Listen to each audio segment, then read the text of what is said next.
Welcome! Today, we will explore the problem known as set mismatch. This is a classic coding challenge that involves identifying errors in a list of integers where one number is duplicated and another is missing. We'll dive into various approaches to solve this problem, analyzing their efficiency and trade-offs. Let's get started. In this problem, you are given an integer array called nums, which represents a set of integers ranging from 1 to n. However, the set has been modified in such a way that one number in the array appears twice, while another number is missing altogether. Your task is to identify these two numbers and return them as a list containing two integers. The first number in the list will be the duplicate number, and the second will be the missing number. For the input format, nums is a list of integers that has a size equal to n, which is the length of the array. The output should be a list of two integers, one representing the duplicate and the other representing the missing number. Let's look at an example. Suppose the input array is nums equals 1, 2, 2, 4.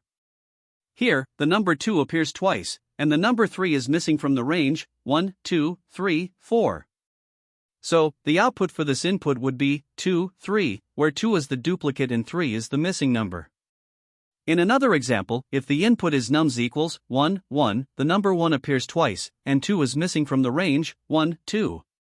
Therefore, the output is 1, 2. Now, consider a more complex example where the input is nums equals 3, 2, 3, 4, 6, 5. In this case, the number 3 occurs twice in the array, and the number 1 is missing from the range 1, 2, 3, 4, 5, 6. Hence, the output for this input would be 3, 1. These examples illustrate how the problem requires identifying one repeated number and one absent number in the input array. The problem also comes with specific constraints. The length of the input array, nums, will always be at least 2 and at most 10,000. Each number in the array will fall within the range from 1 to the length of the array, and the input will always be structured so that there is exactly one duplicate number and exactly one missing number. Let's also consider some edge cases. For instance, in the smallest possible array, nums equals 1, 1, the output would be 1, 2.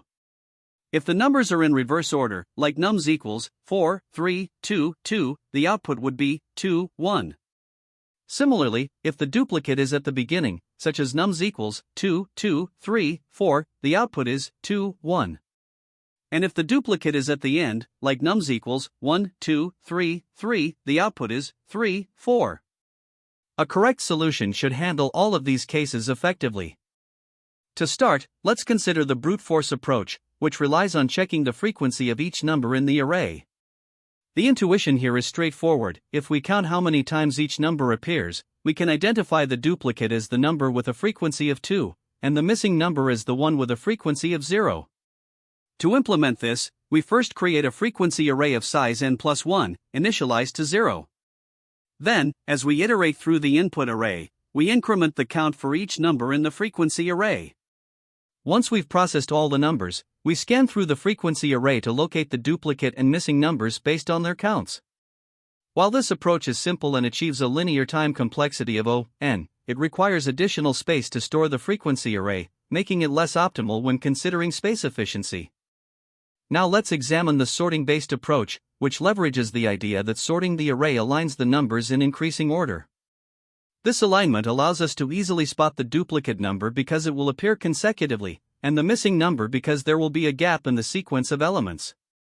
The steps are as follows. First, sort the array in place.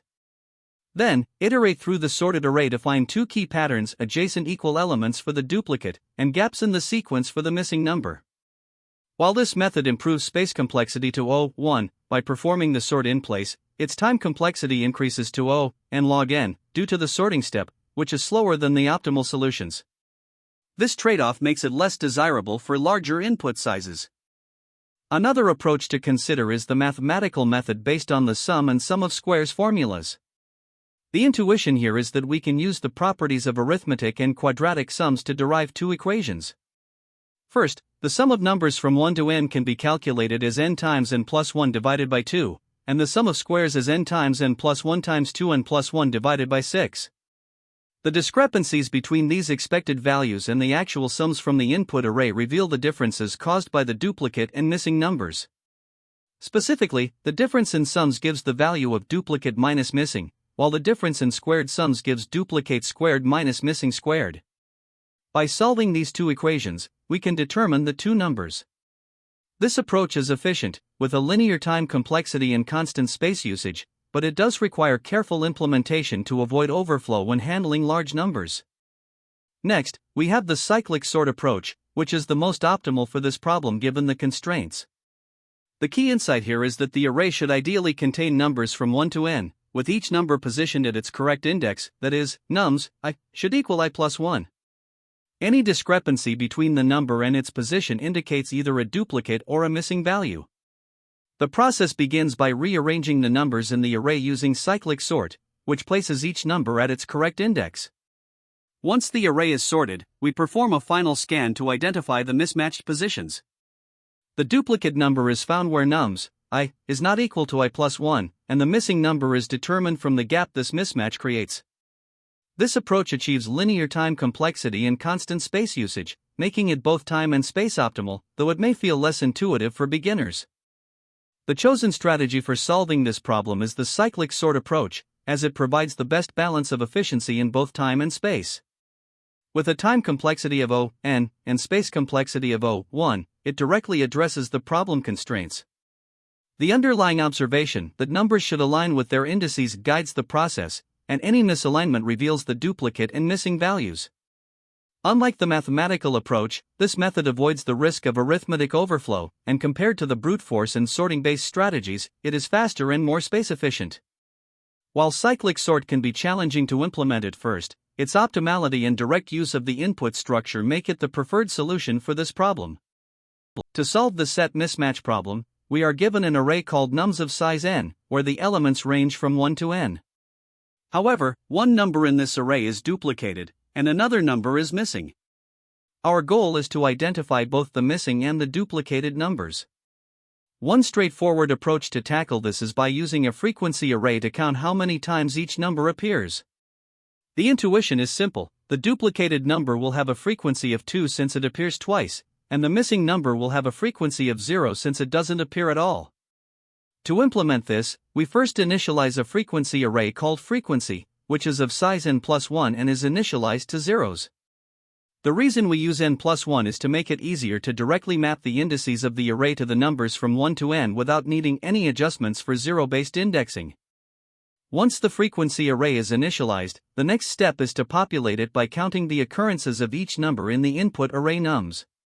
For each element x in the array, we simply increment the value at frequency, x, by 1. This step ensures that frequency, I, will tell us exactly how many times the number I appears in the array. After updating the frequency array, we move on to identifying the missing and duplicated numbers. We do this by iterating through the numbers from 1 to n. If frequency, I, is 0, it means the number I is missing because it does not appear in nums. Similarly, if frequency, I, is 2, the number I is duplicated because it appears more than once. Once both numbers are identified, we return them as the result. Let's walk through an example to see how this approach works step by step. Consider the input array nums equals 4, 3, 6, 2, 1, 1, where n is 6. First, we initialize the frequency array frequency as 0, 0, 0, 0, 0, 0, 0, which has a size of n plus 1 and is filled with zeros. Next, we iterate through nums to count the frequencies of each number. When we encounter 4, we increment frequency 4 to 1. For 3, we increment frequency 3, and so on. After processing all elements in nums, the frequency array becomes 0, 2, 1, 1, 1, 0, 1. Now, we can identify the missing and duplicated numbers by inspecting this frequency array. The value at frequent, 5, is 0, so the missing number is 5 because it does not appear in the array. The value at frequency, 1, is 2, so the duplicated number is 1 because it appears twice. The final output for this example is 1, 5, where 1 is the duplicated number and 5 is the missing number. There are a few key insights to highlight about this approach. First, the frequency array is a simple yet effective tool for counting occurrences of each number in the input array. By using an array of size n+1, we avoid any complications with adjusting indices. Second, the algorithm is efficient in terms of traversal. We only need two passes, one to populate the frequency array and another to identify the missing and duplicated numbers. Both of these operations are linear, resulting in a total time complexity of O(n). However, the space complexity is O(n) as well, due to the auxiliary frequency array. While this approach is easy to implement, it uses additional space, which we might want to optimize. To optimize this solution, we can explore ways to reduce the space complexity. Instead of using an auxiliary frequency array, we can use in-place marking techniques or mathematical properties such as the sum and XOR of numbers. These alternative approaches can bring the space complexity down to O(1), making the algorithm more efficient in terms of memory usage. It's also important to handle edge cases carefully. For example, the problem guarantees that there is exactly one missing and one duplicated number, so we don't need to handle arrays that don't meet this condition. However, we should consider scenarios where the missing or duplicated numbers are at the boundaries, such as when the missing number is 1 or the duplicated number is n. Lastly, the data structures in this solution include the frequency array, which simplifies counting, and the input array nums, which remains unmodified throughout the process. Finally, let's analyze the overall complexity of this approach. The time complexity is O(n), as we make a single pass through the input array to count frequencies and another pass through the range of numbers from 1 to n to identify the missing and duplicated numbers. These two linear passes dominate the runtime. The space complexity is O(n) due to the auxiliary frequency array, which is proportional to the size of the input. While this is not the most space-efficient solution, its simplicity and directness make it a good starting point for understanding the problem.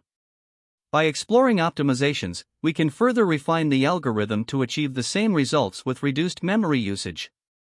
This Python implementation solves LeetCode problem number 645, set mismatch using a mathematical approach. The problem requires finding one duplicated number and one missing number in an array containing numbers from 1 to n. The solution begins by calculating the actual sum of the array, actual_sum, and its square sum, actual_square_sum. Similarly, the expected sum, expected_sum, and square sum, expected_square_sum, are computed using arithmetic formulas for numbers from 1 to n.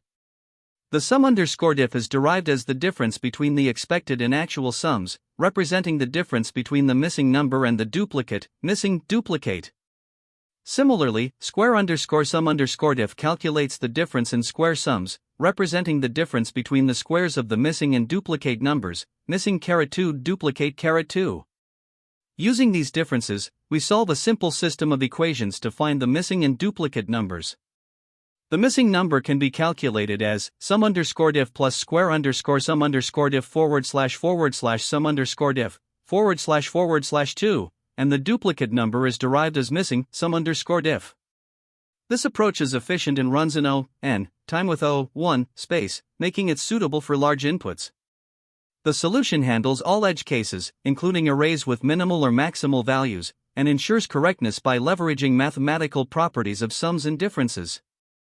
Here, we begin by importing the necessary Java utilities and defining our class, solution, along with its method findErrorNums. This method takes an integer array nums as input, representing the numbers from 1 to n, where one number is duplicated, and another is missing. First, we calculate the expected sum and the expected sum of squares for numbers from 1 to n using mathematical formulas. These are n*n+1/2 for the sum and n*n+1*2*n+1/6 for the sum of squares. Next, we compute the actual sum and the actual sum of squares by iterating through the input array.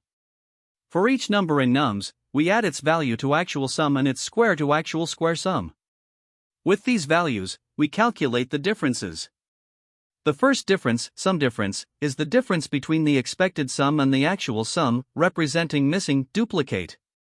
The second difference, square sum difference, is the difference between the expected square sum and the actual square sum, representing missing (2 duplicate (2). Using these two differences, we can solve for the missing and duplicate numbers. The missing number can be calculated as the sum of sum difference and square sum difference divided by sum difference, all divided by 2. This formula works because it effectively isolates the missing number using the relationships derived from the differences. Once we have the missing number, we calculate the duplicate by subtracting sum difference from the missing number. Finally, we return these two numbers as an array, where the duplicate comes first, followed by the missing number. This concludes our Java implementation for solving the set mismatch problem. We begin by considering the example where nums is equal to 1, 2, 2, 4. The length of nums is 4, which helps us compute the expected sums based on a sequence from 1 to n. First, we calculate the actual sum of the input array, which is 9, and compare it to the expected sum of a perfect sequence, which is 10. Similarly, we compute the sum of squares for the actual array, which turns out to be 25, while the expected square sum for a sequence from 1 to 4 is 30. At this stage, we also calculate two key differences. The first difference, sum_diff, is expected_sum minus actual_sum, which gives us 1. This represents the difference between the missing number and the duplicate. The second difference, square_sum_diff, is the difference between the expected and actual square sums, which equals 5.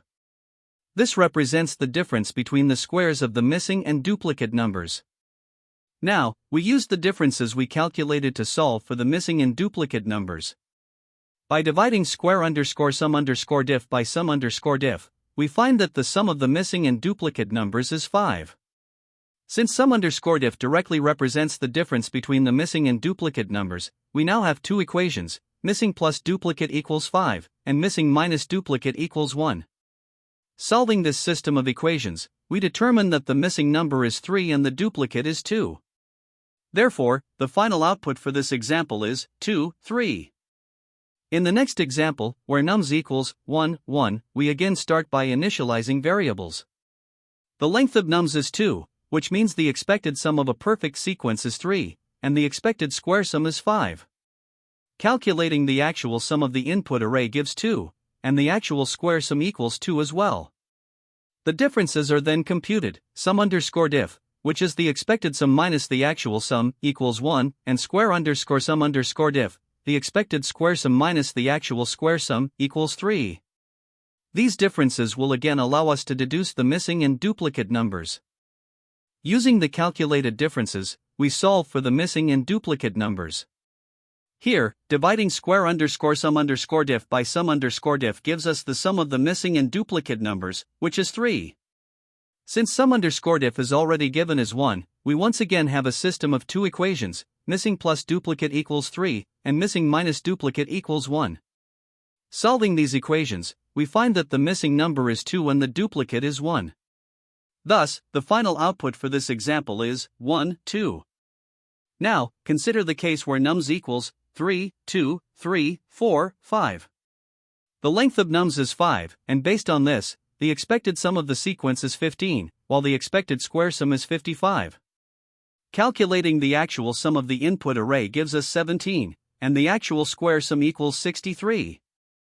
From these, we compute the differences. The sum_diff, which is expected_sum minus actual_sum, equals -2, and the square_sum_diff, expected_square_sum minus actual_square_sum, equals -8. These negative values indicate that the duplicate number is greater than the missing number, which we will resolve in the next step. With the differences in hand, we solve for the missing and duplicate numbers.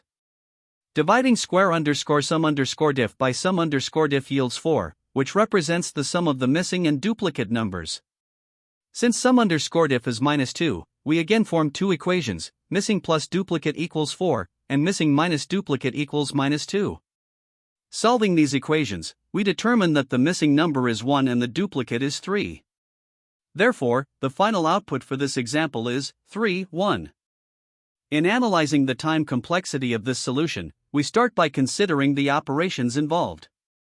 First, we calculate the actual sum of the array nums using the sum function. This involves iterating through the entire array, which has n elements, so it takes n time. Next, the expected underscore sum is calculated using the formula for the sum of the first n natural numbers, n asterisk, n plus 1, / 2. Since this is a direct arithmetic calculation, it operates in constant time, or O1. Following that, we calculate the actual underscore square underscore sum by summing the squares of all elements in nums. This requires iterating through the array of size n and performing a squaring operation for each element, resulting in a time complexity of O(n). These steps lay the foundation for determining the missing and duplicate numbers efficiently. Now, we calculate the expected underscore square underscore sum, which involves summing the squares of the first n natural numbers. This uses a generator expression that iterates through the range from 1 to n, resulting in a time complexity of O(n). Afterward, we compute sum underscore diff and square underscore sum underscore diff, which are derived through simple subtraction operations.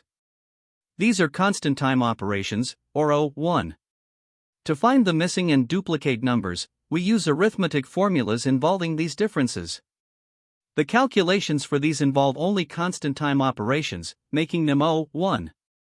When we combine all these steps, the dominant operations are the summations, each of which is O(n). As a result, the overall time complexity of the solution remains O(n), which is highly efficient given that we process the input array in linear time. Turning to the space complexity, the solution is designed to use memory efficiently. The input array nums itself does not count toward additional space since it is part of the input. For the solution's internal operations, we use a fixed number of variables, such as actual underscore sum, expected underscore sum, actual underscore square underscore sum, and others. Since the number of variables does not depend on the size of the input, their space requirement is O1. Additionally, the summation operations like sum, nums, and sum x asterisk x for x in nums, are performed in place without allocating extra storage, ensuring no intermediate memory is used. There are no additional data structures or memory allocations that grow with the input size. Therefore, the overall space complexity of the solution is O1, making it highly space efficient. When comparing this solution to a brute force approach, the differences in efficiency become clear. A naive method might involve first sorting the array, which takes O(n log n) time, followed by a linear pass through the sorted array to identify the duplicate and missing numbers, adding O(n). This results in an overall time complexity of O(n log n). However, the optimized approach avoids sorting altogether by leveraging mathematical properties of sums and squares. This reduces the time complexity to O(n), while maintaining a space complexity of O1. By processing the input directly in linear time without additional data structures, the optimized solution is significantly faster for large inputs, making it ideal for scenarios where performance is critical. The best, average, and worst-case complexities for this solution are consistent, with a time complexity of O(n) and a space complexity of O1 across all cases. This is because the algorithm processes the entire array and performs the same calculations regardless of how the duplicate and missing values are distributed. The linear time complexity arises from the summation operations, such as sum, nums, and sum x asterisk x for x in nums, each of which iterates through the array once. Meanwhile, the constant time arithmetic operations dominate the remaining steps. Since no additional data structures are used, the space complexity remains O1. This consistency and efficiency make the solution robust and scalable for a wide range of input sizes. When solving the set mismatch problem, there are a few common mistakes to watch out for. First, incorrect frequency counting can occur if you forget to account for every number in the range from 1 to n. For example, if the missing number happens to be the largest value in the range, an off by 1 error in your loop might cause you to skip it entirely. To avoid this, always ensure that your loop or array is designed to cover the entire range, 1 n. Another frequent issue is modifying the input array directly. While some solutions involve marking indices or changing the array itself, this can lead to errors if the input array is read-only or needs to remain unchanged. To address this, consider using auxiliary data structures like hash maps to avoid modifying the input. Lastly, overlooking edge cases is another pitfall. Scenarios such as the missing number being the first or last in the range, or arrays with all but one number being the same, can trip up your solution. Make sure to test your implementation on edge cases, including the smallest possible size, the largest size, and arrays with duplicates at different positions. Inefficiency is another concern, especially for large inputs. Using a brute force approach with time complexity of n squared can quickly lead to time limit exceeded errors when the input size grows, such as when n equals 100,000. To avoid this, analyze your solution's time complexity and aim for more efficient algorithms, ideally n or n log n.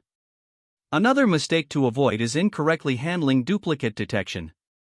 It's easy to confuse the missing number with the duplicate when working with frequency counts or sums.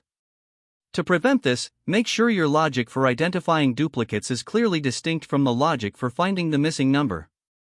Keeping these points in mind will help you build a robust solution. In interviews, a strong understanding of the patterns behind problems like set mismatch can set you apart. Many problems involving missing or duplicate numbers rely on the properties of ranges, such as 1 to n. For instance, XOR is frequently used to cancel out duplicate values, while mathematical formulas for sums or products help compare expected and actual values. Modifying indices or using hash maps to track appearances are other common strategies. It's also important to be able to justify your solution's optimality. Be prepared to explain why your approach has a time complexity of n or n log n, and discuss the trade-offs between time and space complexity. Additionally, always clarify the constraints of the problem. Ask whether it's acceptable to modify the input array, whether the range is guaranteed to be 1 to n, and whether the input might contain multiple duplicates. These clarifications can significantly influence the approach you take. The set mismatch problem is closely related to several other problems, which can help reinforce your understanding of key concepts. For example, LeetCode 268, missing number, is a simpler variation where there are no duplicates, and you only need to find the missing number using XOR or some techniques. LeetCode 448, find all numbers disappeared in an array, extends this idea by requiring you to find all missing numbers in the range 1 to n. Another related problem is LeetCode 442, find all duplicates in an array, which focuses solely on identifying duplicates, often using in-place marking methods. Finally, LeetCode 41, first missing positive, takes the concept further by finding the smallest missing positive number, requiring careful manipulation of indices. Exploring these related problems can deepen your understanding and help you recognize recurring patterns. There are several alternative approaches to solving the set mismatch problem, each with its own trade-offs. The mathematical approach, for instance, involves computing the sum and square sum of numbers from 1 to n, then comparing those values with the actual sum and square sum from the input array. This allows you to deduce the missing and duplicate numbers. While this method has a time complexity of n, and uses 1 space, it's prone to integer overflow when n is large. Another option is the XOR approach. By XORing all numbers in the range 1 to n with the numbers in the array, you can isolate the missing and duplicate values.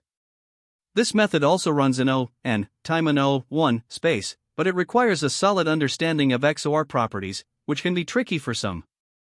Finally, the hash map approach uses a hash map to count the frequency of each number. The number with a frequency of 0 is the missing one, while the one with a frequency of 2 is the duplicate. Although this method is straightforward, it requires n space, which may not be allowed in certain constraints. Another popular approach is index marking, where you modify the input array in place to track visited indices. For example, you can negate the value at an index corresponding to a number to indicate that the number has been seen. By the end of the process, indices with positive values correspond to missing numbers, while duplicate numbers can be identified based on multiple visits to the same index. This method has a time complexity of n, and uses 1 space, making it highly efficient. However, it modifies the input array, which might not be permissible in all scenarios. Understanding when and how to use this approach depends on the specific problem constraints, so always confirm whether input modification is allowed before proceeding with this method. Great job on completing the set mismatch problem. We summarized the key concepts, including different approaches and their complexities. Remember, mastering these types of problems builds your algorithmic thinking and coding skills. Thanks for watching, and don't forget to stay connected for more tutorials. See you next time. That's the end of this tutorial. I hope you found this explanation helpful for understanding the solution to this LeetCode problem. If you enjoyed this content, please consider subscribing to the channel for more coding tutorials and solutions. Feel free to leave a like if this video helped you, and don't hesitate to comment with any questions you might have. Thanks for watching, and happy coding!